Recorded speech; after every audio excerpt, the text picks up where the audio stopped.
அப்படிங்கிற ஒரு புரிதலுக்காக நம்ம பார்க்குறோம். நிறைய பேர் என்ன சொல்கிறாங்கன்னா கர்மாவை பற்றி நிறைய விளக்கம் சொல்கிறாங்க, பயன்படுத்தி வைக்கிறாங்க.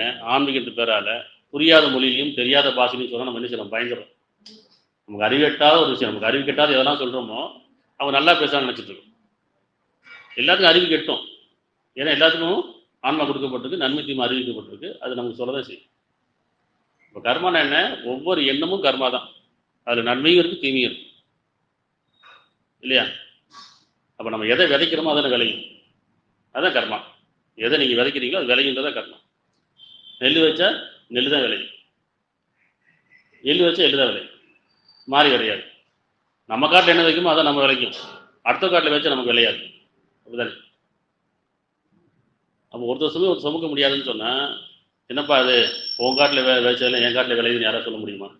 சொல்ல முடியாது. நான் பாட்டு கஷ்டப்பட்டு என் காட்டில் விளைச்சிட்டேன், அது நான் உன் காட்டில் விளைஞ்சிட்டுன்னு சொல்லவே முடியாது.